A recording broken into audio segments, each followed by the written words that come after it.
Bastards! Today I want to show you four types of stoves you can use in an emergency situation. I'm gonna start from my recent thing that I bought. I did this just if you can see. This is just a camping stove which I put how do you say this? The chimney it goes high up, and then I just put an extension piece to the outside. So now I can cook with wood on in my porch. As you can see, I'm trying this baby out, and yeah, I would say this is a very ideal kind of survival stove. Why? First of all, it's small, it's light, it can be detached, so it can be put anywhere. The legs, the tripod, you can fold those in, and you would just have this where you put the pipes in and just put it in a bag, and you can take it on bug outs, on camping trips, during hikes, perhaps if you're challenging enough, and yeah, indoors actually.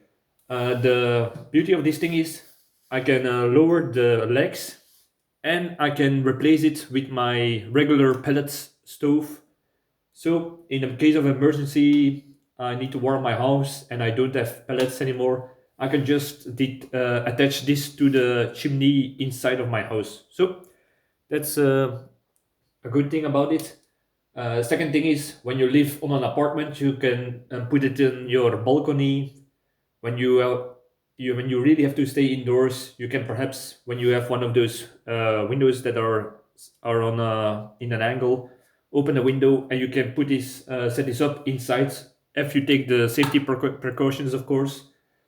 So yeah, this kind of stove is a really it's small enough. You can move it.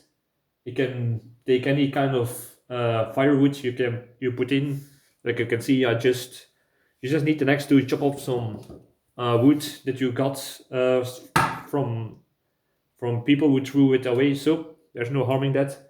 I know it's not good for the environment, but in a survival situation, you need to rely on something else than the grid, because gas, natural gas, pellets, electricity, those sources of heat can become so expensive or be troubled by supply.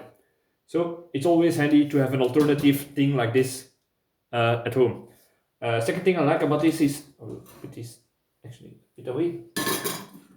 I if I put it in my porch, where I usually try to dry out my clothing that I washed. The heat that can be given while I cook can also be used with this wind turbine. It works with heat. So when this heats up, this starts to turn and blows hot air towards the wet clothing that came from the washing. So that's also a benefit from this thing, if I may say. Uh, yeah. So yeah, it is the kind of alternative stoves I would not say you should always use, but it's always a handy backup, especially when you can fold it up and take it out of the closet when you really will need it. So that's the first kind of stove I would advise to have in your bugging planning. Second stove, I would say, is just a camping gas stove. Yeah, this is just a camping stove with one of those gas canisters you can find in the stores. If you're planning for a short duration bug in or even for a bug out, this can be very handy for perhaps a few weeks if you have enough gas canisters to cook food, to cook water. Yeah, so just a small camping stove with gas canisters, a very handy alternative when the grid goes down. And This is the Biolite. I perhaps have shown this in a previous movie clip. So it is just a stove, and the beauty of this thing is when you burn everything from wood or carton in this thing will heat up. It will drive on a ventilator. This ventilator does two things. One, it blows air from beneath back up, so you have a very efficient burning for the amount of fuel put in this thing. Only hard solid fuels like wood or chippers or something. So no fluid fuel, I would say, or chemicals. Never put those in this. But everything else, yeah, chop off some furnace or some pieces in the garden, and you can cook some water or some food with this. The second beauty of this, while it blows air for efficient burning, it also drives a ventilator that powers up a battery. Like you can see, now it is already full. So when you're on a bug out, camping or hiking, you can use this to charge up while your cell phone, your GPS or something, or how do you say this? Lamps, just by cooking your food or water. So that's a very beautiful thing of this. You can fold this up, take this out and put it here. So it's very compact and lightweight at the same time. So this is also a very good alternative.